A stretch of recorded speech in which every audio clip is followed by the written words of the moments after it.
And this man is very nice. His English is very good. So let's see. I wish you come back again to me and I take you to see the sunset here. Okay. I take some people to do like meditation. Wow, meditation. This is a beautiful place to can forget everything in your Yeah. mind, you be peace. Yeah.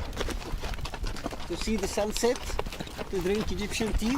مشهد غريب مش كده؟ بس الحقيقه انه مش غريب ولا حاجه، الراجل ده اتعلم انجليزي بنفسه بدون كورسات ولا مذاكره جرامر، كل اللي عمله انه كان بيسمع السياح ويلقط الجمل الثابته اللي بيقولوها ويرددها زي ما هي بالظبط لغايه ما بقى عنده مخزون لغوي جاهز لاي موقف. بس الفكره هنا انه عمل ده بالطريقه الصعبه، يعني اخد وقت طويل جدا على بال ما جمع الجمل دي جمله جمله، وكمان اخد وقت اكتر عشان يقدر يحفظهم. انت كمان تقدر تعمل ده بس بالطريقه السهله اللي تخليك تقدر توصل لنفس النتيجه وبمجهود اقل بكتير.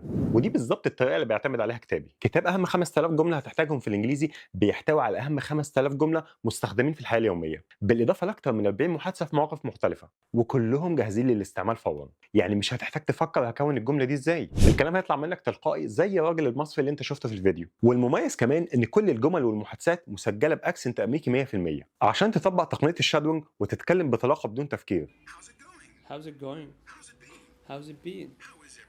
How's everything? Have you been? How you been? How's tricks? What have you been up to? What's new? الجمل كمان متقسمه حسب المواقف عشان ما تضيعش وقتك، وكمان هعرفك ازاي تثبت الجمل في دماغك للابد بطريقه السبيس ريبيتيشن. ومش بس كده، الكتاب كمان مش سايبك تحاول لوحدك، هيجيلك مع الكتاب خطه مذاكره واضحه هتقولك هتذاكر ايه كل يوم وهتذاكره ازاي ولمده قد ايه، بالظبط كأن معاك مدرس خصوصي بيوجهك. ابدا رحلتك في الانجليزي دلوقتي وما تضيعش وقتك على الطرق اللي مش بتجيب نتيجه، وخلي الجمل تطلع منك بشكل تلقائي وسلس. اضغط على لينك الموقع واحصل على المسار التدريبي دلوقتي. This book has completely transformed how I speak English in a short time.